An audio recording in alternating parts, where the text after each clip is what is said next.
Hello दोस्तों, कैसे हैं आप। आशा करता हूँ आप सब बहुत अच्छे होंगे।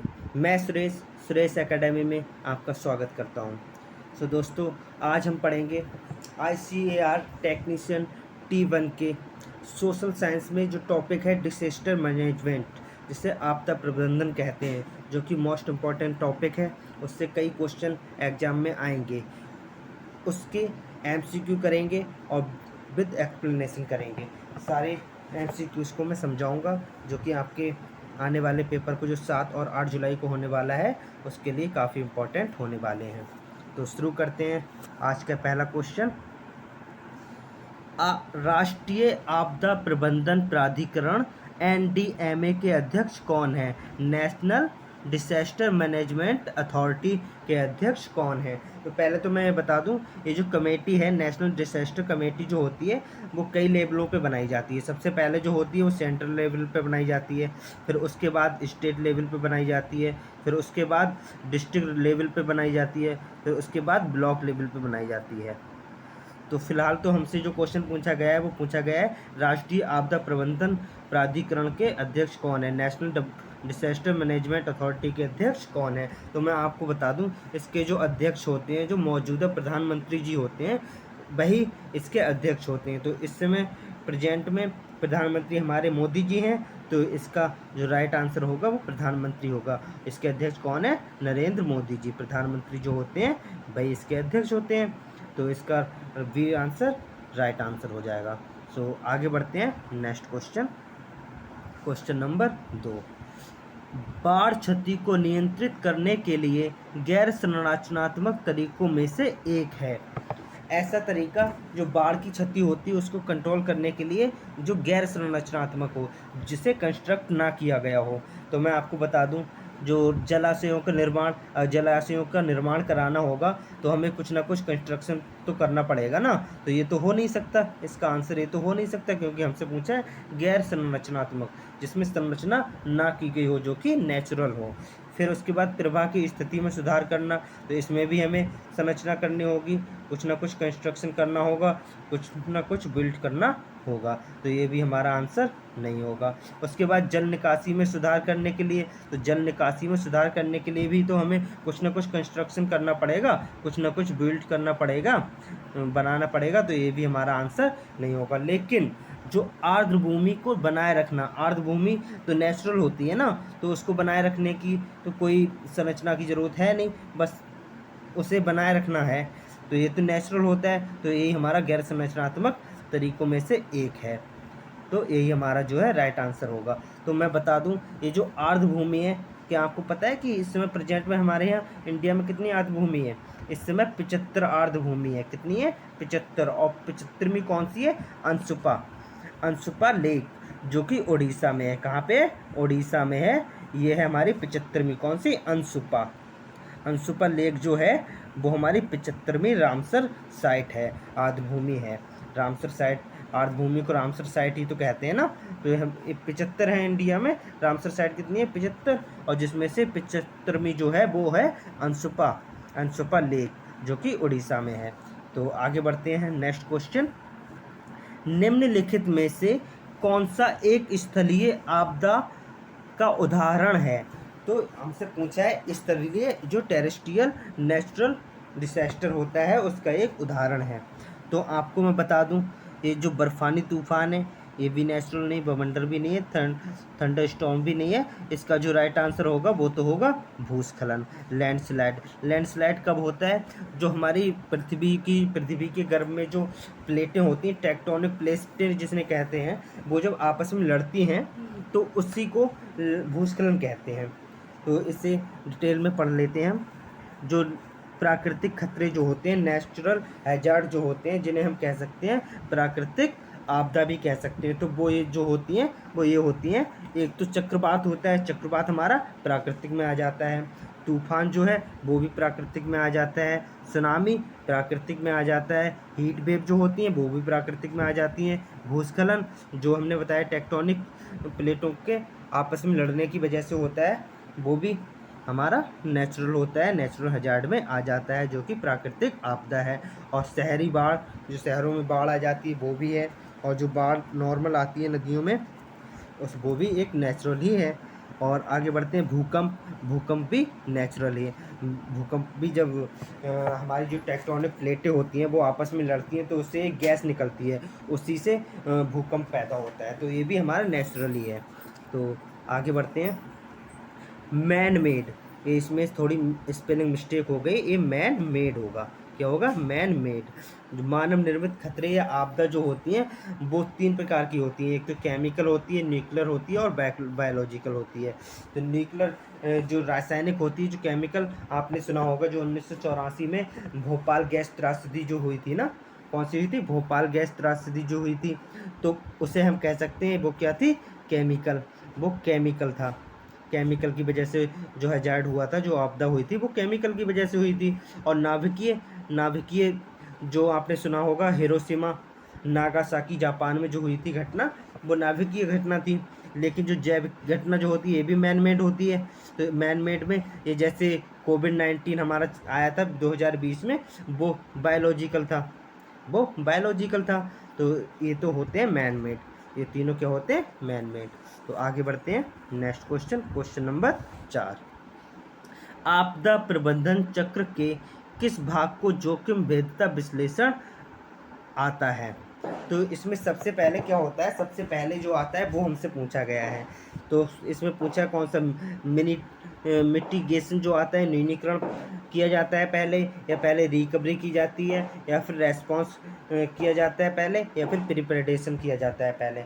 तो मैं आपको बता दूं, जब कहीं भी आपदा आती है तो उसके प्रबंधन के लिए इस टाइप की साइकिल चलती है, इस साइकिल चलती है, वो इस टाइप की चलती है, किस टाइप की चलती है, आपदा प्रबंधन चक्र जो होता है वो इस टाइप का होता है। सबसे पहले मिटिगेशन, सबसे पहले हम उसे कम करने की कोशिश करते हैं, जागरूक करते हैं, लोगों को जागरूक करते हैं, फिर हम उसकी तैयारी करते हैं, फिर जो जहाँ डिजास्टर होता है, जहाँ आपदा आती है वहाँ पे हम एकदम रेस्पॉन्स करते हैं, फिर उसके बाद क्या करते हैं, रिकवरी करते हैं, क्या करते हैं, लास्ट में क्या करते हैं, रिकवरी करते हैं। और हमसे पूछा क्या है, सबसे पहले क्या होता है, तो इसका जो राइट आंसर होगा वो मिटिगेशन होगा, कौन सा होगा, न्यूनीकरण। तो आगे बढ़ते हैं, नेक्स्ट क्वेश्चन, निम्नलिखित में से कौन सा संगठन आपदाओं के प्रबंधन में मदद करता है। तो हमसे पूछा है कौन सा संगठन आपदाओं के प्रबंधन में मदद करता है। जब कोई आपदा हो जाती है, डिजास्टर हो जाता है, चाहे वो नेचुरल हो चाहे मैन मेड हो, तो उसमें कौन कौन मदद करता है। तो बताइए क्या होगा इसका आंसर, भारतीय सशस्त्र बल, इंडियन आर्म फोर्स इसमें हेल्प करता है, या एनसीसी राष्ट्रीय कैडेट कोर हेल्प करता है, या राष्ट्रीय सेवा योजना जिसे एनएसएस भी कहते हैं। ठीक है, तो बताइए इसमें से सही आंसर क्या होगा। तो मैं आपको बता दूं कि अगर कोई भी आपदा आती है तो उसमें भारतीय सशस्त्र बल जिसे इंडियन आर्म फोर्स कहते हैं वो भी मदद करता है, एनसीसी जो होती है वो भी मदद करते हैं, एनसीसी वाले लोग भी, और राष्ट्रीय सेवा योजना भी मदद करते हैं। तो इसका जो राइट आंसर होगा वो उपरोक्त सभी, D will be the right answer. आगे बढ़ते हैं, नेक्स्ट क्वेश्चन, क्वेश्चन नंबर 6, आपदा प्रबंधन ज्ञान सह प्रदर्शन केंद्र के कार्य क्या हैं।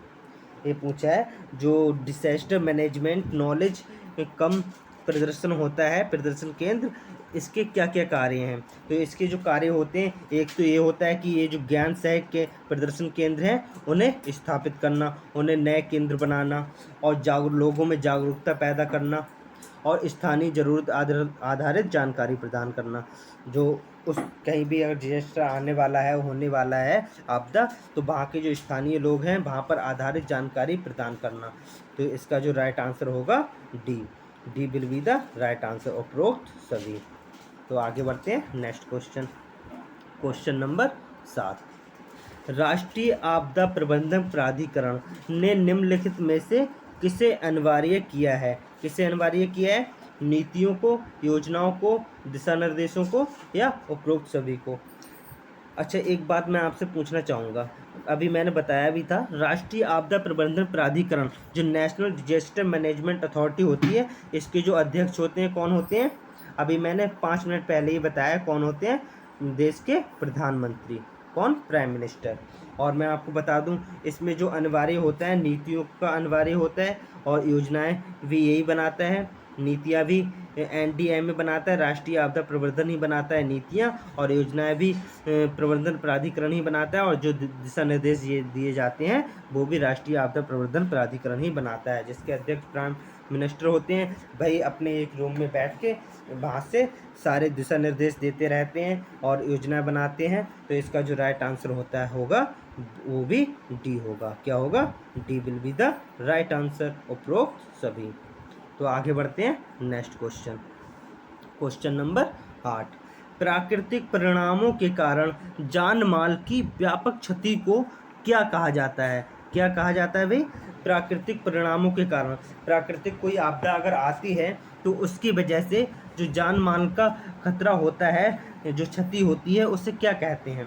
तो क्योंकि ये प्राकृतिक परिणाम है तो जाहिर सी बात है प्राकृतिक आपदा ही इसका जो है राइट आंसर होगा। तो A will be the right answer. आगे बढ़ते हैं नेक्स्ट क्वेश्चन। क्वेश्चन नंबर 9, तटीय आंध्र प्रदेश, ओडिशा अक्सर किस कारण से प्राकृतिक आपदाओं का सामना करते हैं?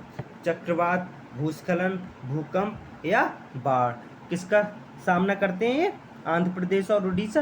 तो मैं आपको बता दूं, जो हमारा आंध्र प्रदेश और उड़ीसा है ना, तो इधर आंध्र प्रदेश हो गया, उड़ीसा भी हो गया, तो इधर जो बे ऑफ बंगाल जो है ना, तो वहाँ से बहुत सारे क्या आते हैं, चक्रवात आते रहते हैं। तो ये चक्रवात से पीड़ित रहते हैं। जो तटीय आंध्र प्रदेश और उड़ीसा है वो आंध्र चक्रवात से पीड़ित रहते हैं। किससे पीड़ित रहते हैं? चक्रवात से, साइक्लोन से, क्योंकि पास में समुद्र है, बे ऑफ बंगाल की खाड़ी है ना, तो वहाँ से जब उसमें प्रेशर बनता है तो वहाँ से साइक्लोन आते रहते हैं। तो ये किससे पीड़ित रहते हैं? आंध्र प्रदेश और उड़ीसा साइक्लोन से। जैसे इस तरफ तो बे ऑफ बंगाल है, तो इस तरफ जो है अरब सागर है, तो इसके जो तटीय राज्य होते हैं जैसे केरल हो गया, इन जगह भी चक्रवात आता रहता है। ठीक है, तो आगे बढ़ते हैं नेक्स्ट क्वेश्चन। क्वेश्चन नंबर 10, भूस्खलन को निम्न में से किसके द्वारा कम किया जा सकता है? वनीकरण के द्वारा कम किया जा सकता है, या ढलानों के आधार पर ठोस सहारा प्रदान करना, या निर्माण गतिविधियां करके, या पहला और दूसरा दोनों करके इसे कम किया जा सकता है भूस्खलन को। बताइए किससे कम किया जा सकता है इसे? तो मैं बता दूं, अगर जो भूस्खलन आपको पता है जो टेक्टोनिक प्लेटें आपस में लड़ती हैं उसकी वजह से होता है, तो इसे जो कम किया जाता है ना वो वनीकरण से कम किया जा सकता है। किससे? वनीकरण से भी कम किया जा सकता है, और ढलानों के आधार पर ठोस सहारा प्रदान करके भी कम किया जा सकता है। तो इसका जो राइट आंसर होगा 1 और 2 will be the right answer, यानी कि D will be the right answer. आगे बढ़ते हैं नेक्स्ट क्वेश्चन। समुद्र में सुनामी का प्रमुख कारण क्या है? तो समुद्र में जो सुनामी आती है उसका जो प्रमुख कारण क्या होता है ये पूछा है। तो जैसे कि मैंने आपको अभी 1-2 मिनट पहले भी बताया है, फिर से बता रहा हूँ। जो समुद्र एक्चुअली हमारी जो टेक्टोनिक प्लेटें होती हैं ना पृथ्वी के गर्भ में, वो जब आपस में लड़ती हैं तो उससे एक गैस उत्पादित होती है, एक गैस बनती है, और वही गैस भूकंप पैदा कर देती है। तो समुद्र में जब भूकंप आता है तो उसी से सुनामी शुरू हो जाती है। क्या आ जाती है? सुनामी आ जाती है। तो जो उसमें भूकंप आता है तो वो भूकंप की वजह से ही सुनामी आती है। समुद्र में जो सुनामी आती है वो किसकी वजह से आती है? भूकंप की वजह से आती है। तो B will be the right answer. आगे बढ़ते हैं next question. Question number 12। Question number 12 क्या कह रहा है? समुद्र के भीतर भूकंप, ज्वालामुखी विस्फोट या उप समुद्री भूस्खलन के कारण क्या हो सकता है? समुद्र के भीतर जो भूकंप, ज्वालामुखी विस्फोट होता है उससे क्या हो सकता है? जैसे कि जस्ट अभी मैंने 11वें क्वेश्चन में बताया आपको, जब भूस्खलन होता है, टेक्टोनिक प्लेटें आपस में लड़ती हैं, तो उससे भूकंप, ज्वालामुखी का विस्फोट होता है, और जब भूकंप, ज्वालामुखी का समुद्र में विस्फोट होता है तो क्या होता है? सुनामी बनती है। क्या बनती है? सुनामी बनती है। तो C will be the right answer. So दोस्तों, आज की हम वीडियो में बस इतना ही पढ़ेंगे, और अगर आपको वीडियो पसंद आ रही है तो उसे लाइक करें, अपने दोस्तों के साथ शेयर करें, और इसे सब्सक्राइब भी करें। और अगर आपको हमारी ये सीरीज़ अच्छी लग रही है तो प्लीज़ आप हमें कमेंट करके बताइए, हम इसे आगे भी जारी रखेंगे। So thank you.